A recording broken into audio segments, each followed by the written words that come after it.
Go 95.3. I am Chaz Kangas. I am here for the most felicitous of occasions. Here at God's Country, 7th Street Entry. Woo! I am here with lead singer of GWAR, Phoebe Ryan. Phoebe, how you doing tonight? I'm good. I'm just loving singing for GWAR. It's my dream. Great. So when you were in GWAR and you were in the motion picture Empire Records, It was the best time to be GWAR. what was it like working with Ethan Embry? I just love being in GWAR. Yeah. Did you ever just want to call him Ethan Embryo? 100% all the time in my life. Cool. Well, this has been a great chat. Congratulations. Fond GWAR memories. Well, The yeah. fondest. The GWARmest of memories. GWARmest wishes. No. Yeah. Cool. All right. So, how you doing? I'm doing good. Cool. So you're Happy about to be in Minneapolis. It's always really fun to be here. nice. How many times have you been out here? Either solo or with GWAR? I think this is my fourth time playing.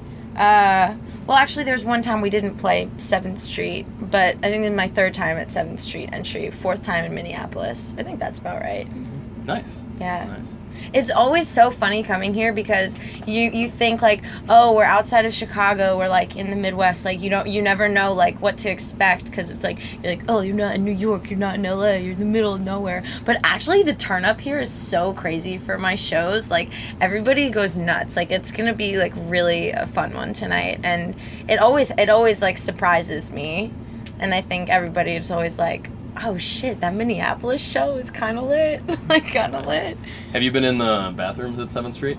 Yeah, they're terrifying. They are, but if you notice, like, all the stickers on it are all, like, bands from 2006, 2007, and it, like, hasn't been touched since. Oh. So it's, like, stepping into this weird Wait, time why machine do from a they, decade ago. how come they haven't updated that? I think people just ran out of stickers. Because I'm sure it's, like, Oh, things that were just, like, nobody just, does. like, thrown out there. But, like, people just, I like, don't they're have stickering out in the stickers. front. Nobody does stickers anymore. So, yeah, you can go in there and see all the flyest MySpace pages to possibly go onto, you know?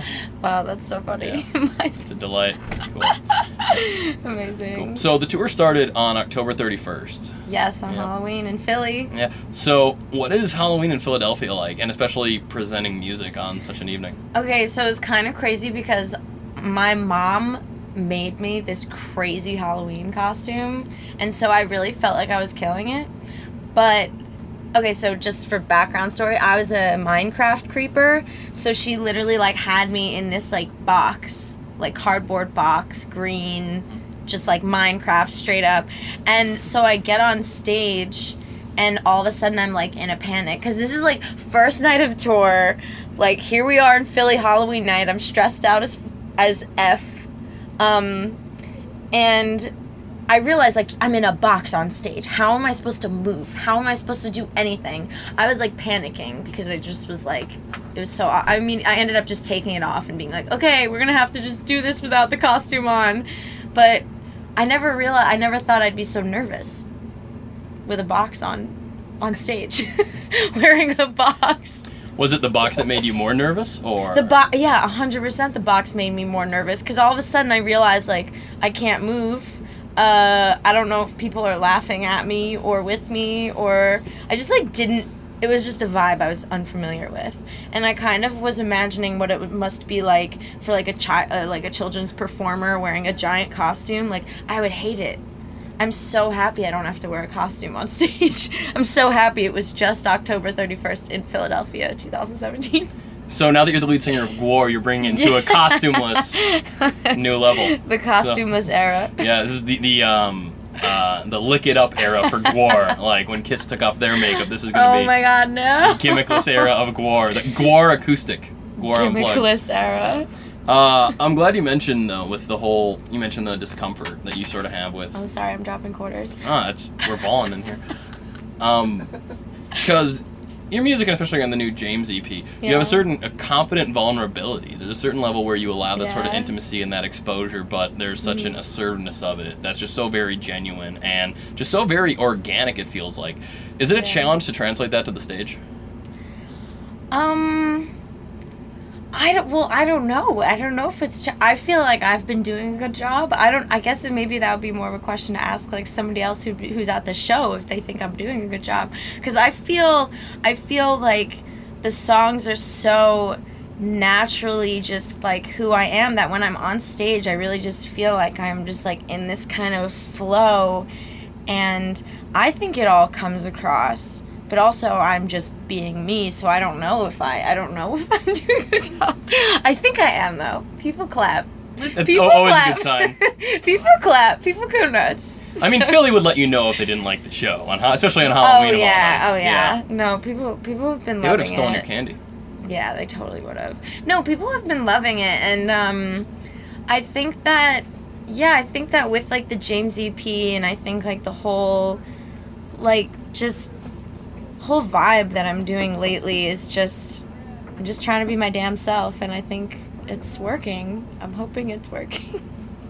I know it's working. I know it is. I'm trying to be confident. There you go. I Boom. know. Yeah. I know. Sweet.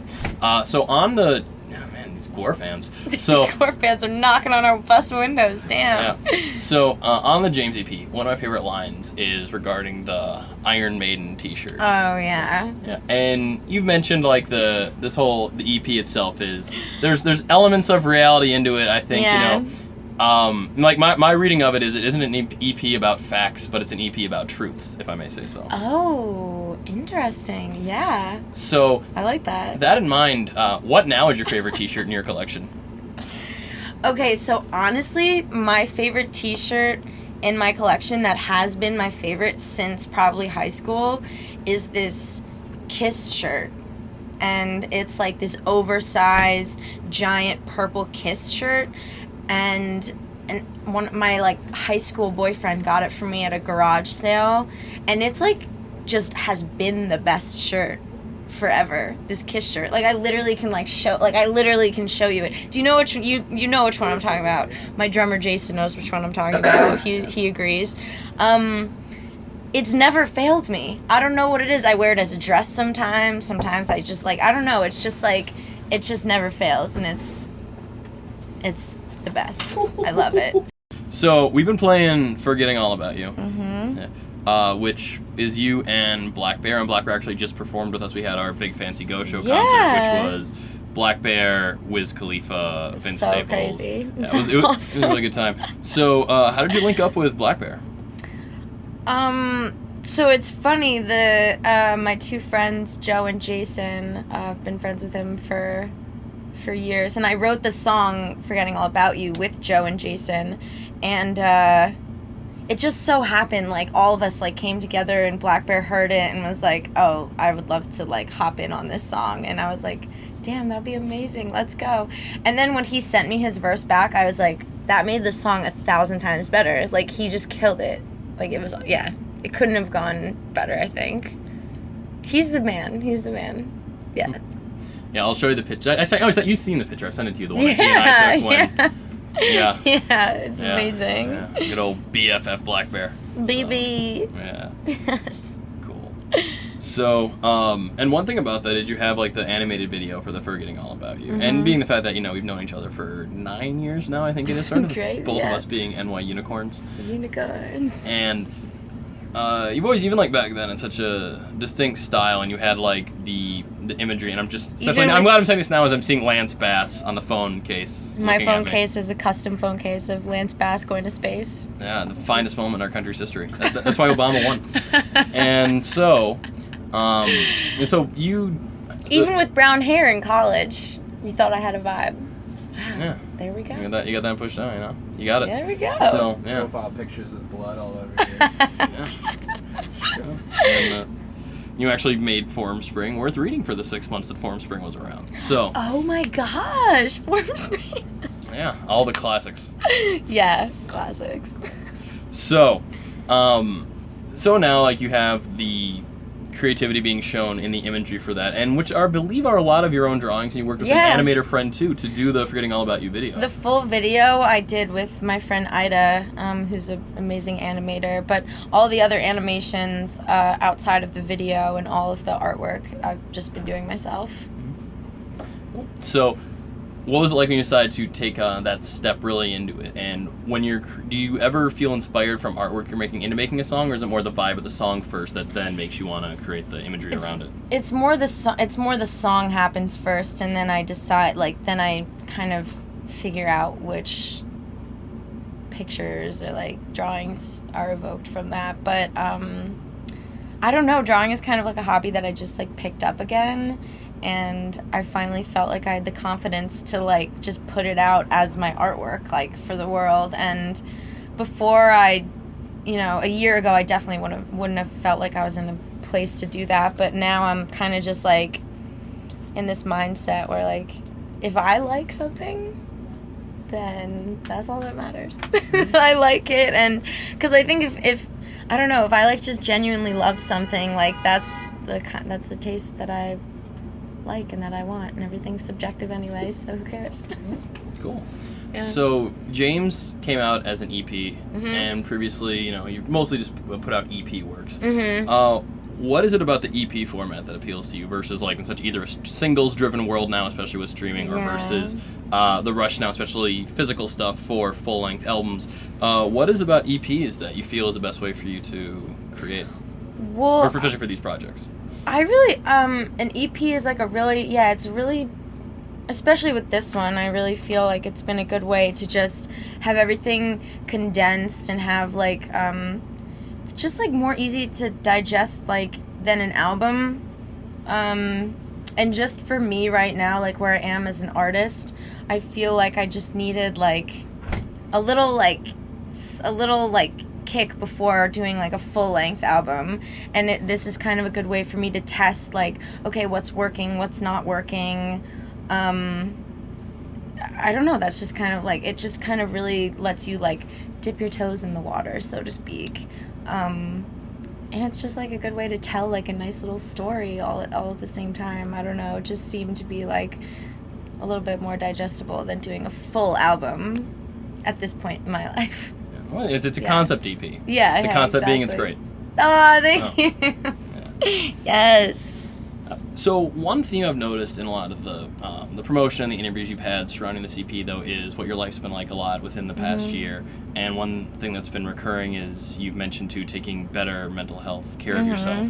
So between now and, let's say, this point 2 years ago, what's been, you feel, like, the biggest difference in terms of, like, that's been helpful to your own self-care?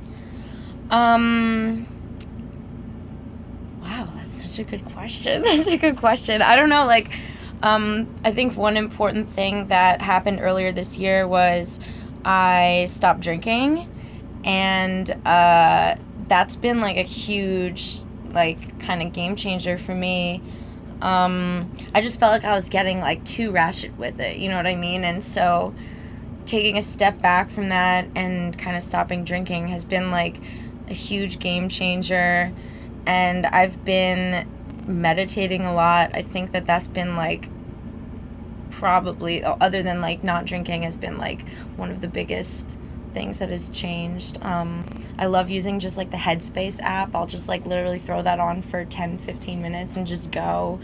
I think probably like 20 minutes a day just meditating. It's like the best cure for anything. Nice. What's the best bird? Oh my God, what's the best bird? Oh, the best bird. Okay, so the best bird personally that I know is my bird Bertram, but give us a little more about tell us about Bertram. What's from? Okay, Bertram is a parakeet. Parakeets, he's more specifically a budgie, aka Bajirjar, and they're from Australia. But one of the best continents. Yeah, one of the best continents. But Bert's a parakeet. I've had him for like 4 years. He's my best friend. But I would say the best bird, like in general in the world, is... Wait, did you see this book that I'm reading, by the way? This is also the best book. There you go. Birdmania. Birdmania, A Remarkable Passion for Birds. I'm reading it, right? It's about like falconry and just connections to feathered friends. Man, what is...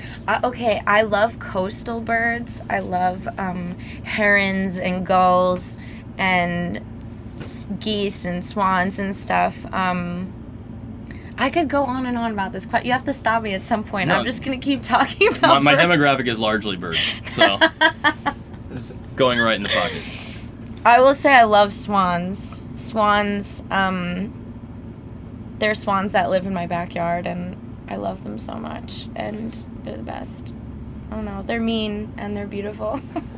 I love them. But they're not like Blue Jays who are just outright jerks. No, they're pretty aggressive. They're Really? they're jerks. Oh. I saved one this summer though. It was choking on fishing line, and I grabbed it and I pulled the fishing line out of its fucking mouth. Not cursing, out of its dang mouth. Sorry. So as you were pulling it out, did like you hear in the background "My Hero" by the Foo Fighters just like start playing? Just that. Oh, 100%. That's how you know when. I knew I was a hero at that moment. That or it's like "Broken Wings" by Mr. Mister. Like those are the two when you know that you're making a difference in the world. I did. I made a difference. Yeah. My mom and her boyfriend are actually both really into bird watching. Really? And so they actually got me a book on birds. You have a field like 2 years guide? ago. I do. Ah, And amazing. they gave it to me while I was still living in New York, and they refer to pigeons in that thing as rock doves or granite doves. Wow. So like, I'd be like, hey, check out those granite doves. Those dang rock doves. Yeah, them boys. New York is a great place for bird watching. You'd be surprised. Oh yeah. Central Park, get there at the right morning at the turning of the Yeah, seasons. there you go. Yeah.